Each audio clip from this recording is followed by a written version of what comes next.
Rain fell gently across the skyline of Seattle, its soft rhythm tapping on glass like a quiet warning. In a sleek, charcoal-black Tesla parked in front of an upscale fertility clinic, Ethan Caldwell stared blankly at the result form in his hands. The world outside moved in slow motion. Pedestrians with umbrellas, the glowing green of the crossing light, the distant honk of traffic. But inside the car, time had stopped. Ethan was 41, the celebrated CEO of Lumigen Technologies, a revolutionary biotech firm making headlines for its cancer detection breakthroughs. To the outside world, he was the man who had it all: wealth, brilliance, charm, and a penthouse that kissed the clouds. But none of those things shielded him from the sentence printed in small, unfeeling text on the paper he gripped like a lifeline. Azoospermia detected. No viable sperm present. Probability of natural conception, 0%. He read it again, hoping the words would magically rearrange themselves. But they didn't. He closed his eyes, leaned back in the seat, and exhaled slowly through his nose, fighting the quiet collapse inside him. For years, Ethan had buried himself in work, convinced that success would eventually make room for love, for a family. He'd wanted to be a father more than he ever dared admit. It wasn't just about passing on his name, it was about redemption, about healing from his own childhood, a home hollowed out by absence and silence. Now that dream felt like a mocking echo. The clinic's doors opened behind him and a couple walked out, laughing, hands linked, the woman visibly pregnant. Ethan didn't hate them. He envied them. That unspoken connection, that promise of legacy, was now a chapter he would never write. He pulled the keycard from the ignition and tossed the report into the passenger seat, trying to shake the numbness. But the ache stuck to his ribs like cold metal. That evening, Ethan didn't go back to his penthouse. He drove for hours, past bridges and neighborhoods he hadn't visited in years, until the glowing lights of downtown faded behind him. His destination wasn't on the map. It was memory. A quiet community center in the East Lake District, once run by his late mother, a woman who had patched together lost souls with paint, poetry, and peanut butter sandwiches. It had been years since he'd visited, but something pulled him back. As he stepped inside, the familiar scent of tempera paint and old floor polish brought a sting to his eyes. Nothing had changed. The walls still bore the murals children had painted a decade ago. Handprints, stars, hopeful suns. Then he saw her. A woman, maybe in her early 30s, stood near the back of the main hall, helping a group of children clean up their art supplies. Her curly hair was pulled into a loose bun, her clothes paint-speckled and worn, but her smile, warm and steady, lit up the room more than the bulbs overhead. One of the children tugged at her sleeve and held up a finger painting. She knelt, eyes wide in wonder, praising it like it belonged in a museum. Ethan watched, quietly moved. She reminded him of someone. His mother, maybe. Or someone he hadn't met but somehow always knew. Her name was Lila. He didn't approach her that night. He simply watched from the doorway for a while before leaving, unnoticed. But something had shifted. In the ruins of a future he thought had died in that clinic, a small flicker of something else stirred. He didn't yet know how this woman, this stranger, would change everything. That she carried a secret capable of rewriting not just his fate, but hers too. And far beyond what science could predict, destiny was already at work. The next morning came slowly, the sky veiled in a thick, milky fog that curled around the edges of buildings and blanketed the streets like a whispered secret. Ethan hadn't slept. He'd spent the night walking through old neighborhoods, sipping burnt diner coffee, thinking about that woman in the paint-speckled shirt, and how something about her made the hollow silence inside him feel less sharp. Adding due. Exactly 8:47 a.m., he stood in front of the East Lake Community Center again. The same worn steps, the same cracked window by the entrance. But this time he wasn't just visiting the past. He was stepping into something new, even if he didn't know what that was yet. Inside, the center was already alive with movement. Children's laughter echoed through the halls, mingling with the sound of soft jazz playing from an old speaker in the corner. Volunteers moved from room to room carrying boxes of art supplies and snacks. Then there she was again, Lila. She was kneeling beside a small boy with a broken shoelace, showing him how to loop and pull. Her fingers moved gently, her voice kind but firm. Ethan stood at the doorway, unnoticed, hesitant to break the moment. But the boy spotted him. "Hey, who's that?" the child asked. Lila looked up, surprised, brushing a curl from her forehead. Her eyes met Ethan's, brown, deep, and quietly curious. "Can I help you?" she asked, standing slowly. For a moment he forgot how to speak. I used to come here. Years ago. My mother volunteered here. Eliza Caldwell." Her expression softened immediately. "Eliza? Oh, you're her son? Ethan?" She stepped forward, a gentle smile blooming. "Your mom's mural is still in the back hall. The kids love it. She was special." "She was," Ethan said quietly. "I guess I just wanted to see the place again. I didn't expect it to still feel alive." Lila laughed softly.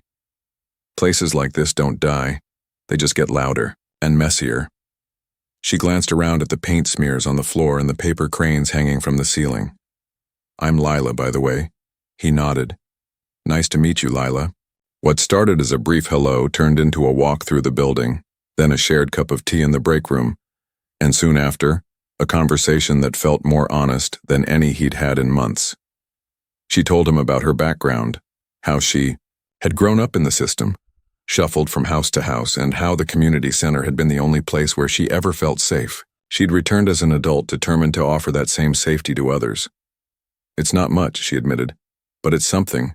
Sometimes kids just need someone to see them."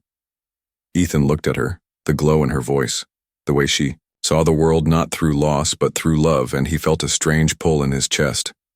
Not romance, not yet, but a recognition of someone real, someone good. He started coming back. First once a week, then twice. He didn't announce who he was or what he was worth. He just helped, cleaned brushes, replaced broken chairs, donated without anyone knowing it was him.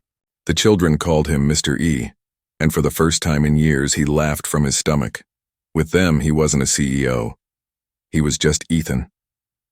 Lila watched him carefully at first. She'd met too many people who showed up pretending to care, only to disappear once the novelty wore off. But Ethan stayed. He wasn't perfect, sometimes too quiet, sometimes lost in thought. But he showed up. He listened. He remembered names. He noticed when one child had stopped smiling and gently helped bring the light back. One day, during a rainy afternoon much like the one where their paths first crossed, Lila found Ethan sitting on the floor, beside two little girls, showing them how to fold origami swans. She stood in the doorway unnoticed, and something inside her shifted. She had built walls, tall, strong ones, but this man was gently, patiently wearing them down. Not with grand gestures, but with presence, with kindness, with truth. She didn't know what he carried in his past.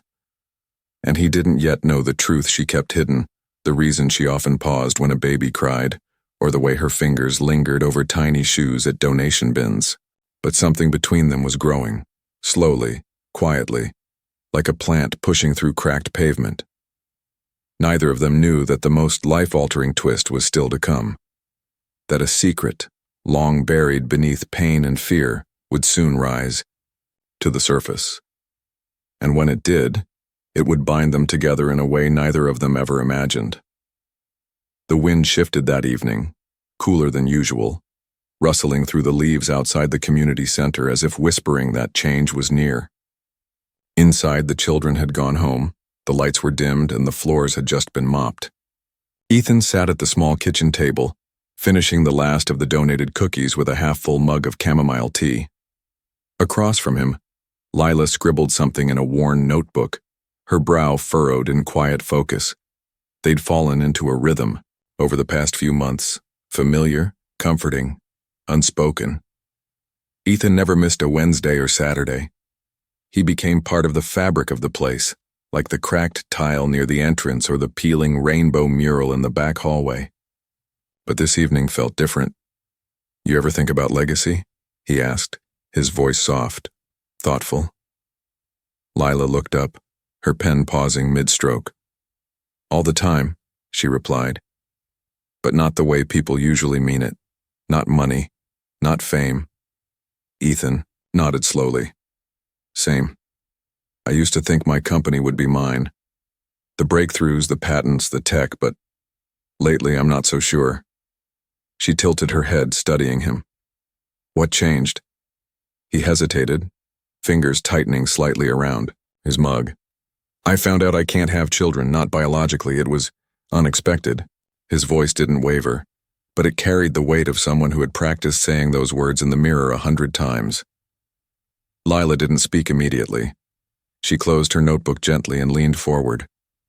"I'm sorry," she said, and her tone held no pity, only understanding. "That must have been hard to hear." It was. He let out a breath, his eyes staring into the tea as if trying to find answers there. "But then I came here, and for the first time in years I felt like maybe I could still be part of something meaningful, even if it wasn't what I imagined." There was a long pause. Then Lila stood up, walked to the window, and looked out at the night. Her reflection shimmered faintly in the glass. "There's something I should tell you," she said quietly, her voice barely louder than the hum of the refrigerator. Ethan looked up. "I have twins," she said, still facing the window. "2 girls. They're 4. Their names are Nova and Sky. They don't live with me right now." The room seemed to still around them. Ethan didn't speak. He waited.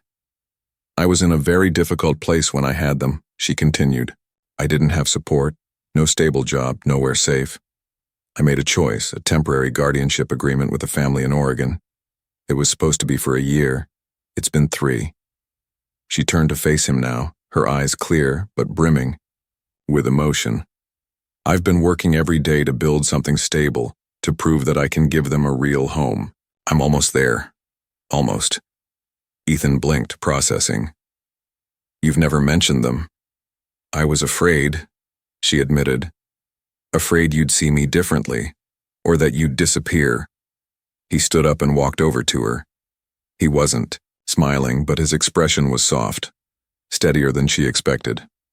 "I'm still here," he said simply. Lila looked at him, her throat tightening. In that moment, something shifted between them. Not romantic fireworks or declarations, but something deeper. A quiet knowing, a shared ache and a shared strength. He'd lost the chance to create life, and she had fought every day to hold on to the life she'd created. "I want to meet them someday," Ethan added, surprising even himself with how naturally the words came. "You will," Lila said. "If you still want to." Outside, the street lamps blinked on one by one, casting golden pools of light onto the sidewalk. Inside, 2 people, each carrying invisible bruises, stood closer now than ever before. Neither knew what the future held. But for the first time, they weren't facing it alone. And somewhere in Oregon, 2 little girls with bright eyes and matching laughs were waiting for a story to begin, one that would change everything. A week later, the air outside the center smelled faintly of rain, even though the skies were clear. The clouds hung low like they were waiting for something. Inside, Ethan and Lila worked in silence, sorting through donated clothes in the back room, boxes filled with tiny jackets, scuffed sneakers, and baby blankets embroidered with names they'd never know. It was the kind of task that forced your hands to stay busy, but let your mind wander. Ethan's thoughts drifted more than usual. Ever since Lila told him about her daughters, his perspective had started to shift. He found himself replaying their late-night conversation over and over.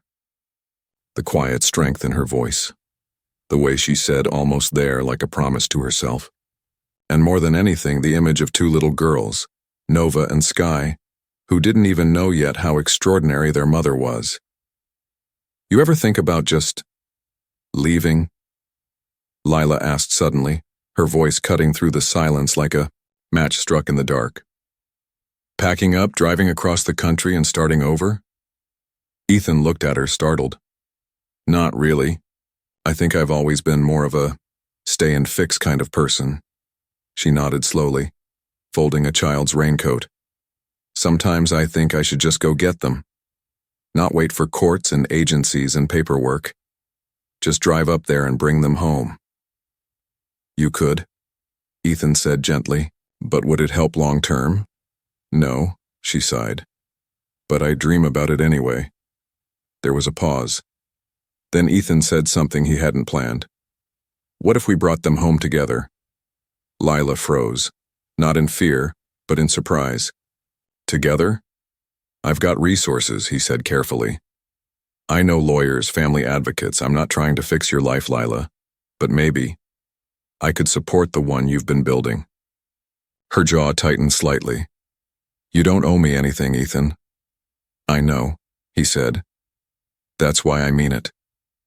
For the next several days, the idea simmered quietly beneath their conversations. They didn't speak about it often, but it hung there like the warm anticipation before sunrise, hopeful and just a little terrifying. Then on a Thursday morning, Lila received a letter from the Oregon guardianship family. It was brief, professional. They were moving out of state, new jobs, new school district, and they weren't sure they could continue the arrangement. The tone wasn't cruel, it was just final. The letter ended with a line that made Lila's heart race. We believe it's time the girls return to their biological mother. She held the paper in shaking hands, reading it 3 times before letting out a breath she hadn't realized she'd been holding for 3 years. By that evening, Lila and Ethan were in his car, heading north. The road stretched ahead of them, in ribbons of light and shadow, winding through redwood forests and across quiet bridges. The GPS said it would take 10 hours, but to both of them the journey had already started long before that. They didn't talk much on the way. Occasionally Ethan would glance at her to make sure she was okay, and Lila would give him a nod that said everything he needed to know. As they drove deeper into Oregon, fog began to settle along the roadsides like smoke from a story not yet finished. When they finally arrived, the house was smaller than Lila remembered. A neat white fence, a porch swing that creaked in the wind. The guardians greeted her kindly but with caution, not quite sure how to say goodbye to 2 little girls they'd grown to love. Nova and Sky stood on the steps in matching yellow jackets, holding each other's hands. Their curls were wild and beautiful, their eyes wide with a mixture of confusion and curiosity. Lila knelt in front of them, her hands trembling. Hi, she whispered, blinking away tears. Do you remember me? Nova tilted her head. You're the lady from the picture, she said softly. Sky nodded. The one that sings to the stars. Lila let out a choked laugh. She had once sent them a recording of a lullaby she'd written herself. The guardians must have played it for them at night. She reached out slowly, and the girls stepped into her arms as if they'd been waiting their whole lives for this moment. Behind her, Ethan stood on the walkway, hands in his coat pockets, watching quietly. He felt something shift inside him. Not loss, not longing, but belonging. He wasn't their father. He didn't need to be.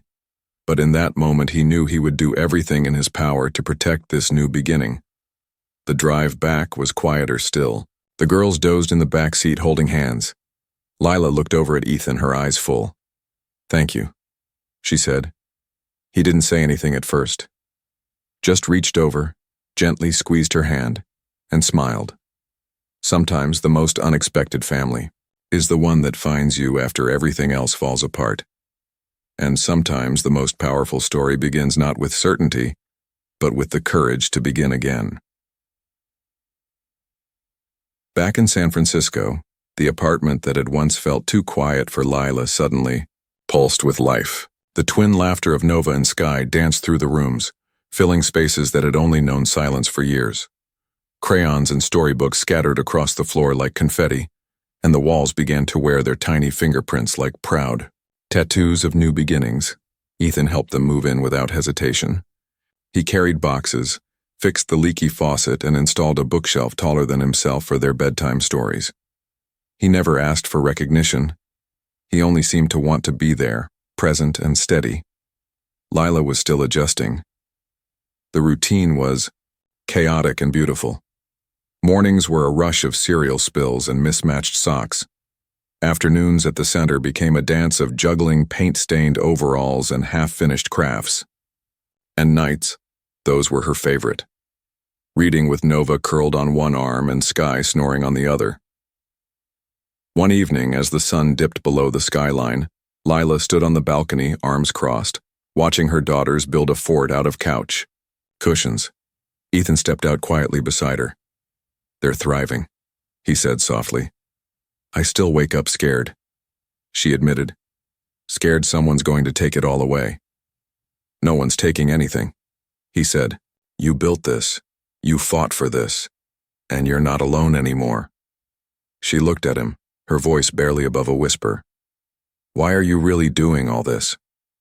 He turned toward her, eyes serious. "Because I see something in you I never saw in myself.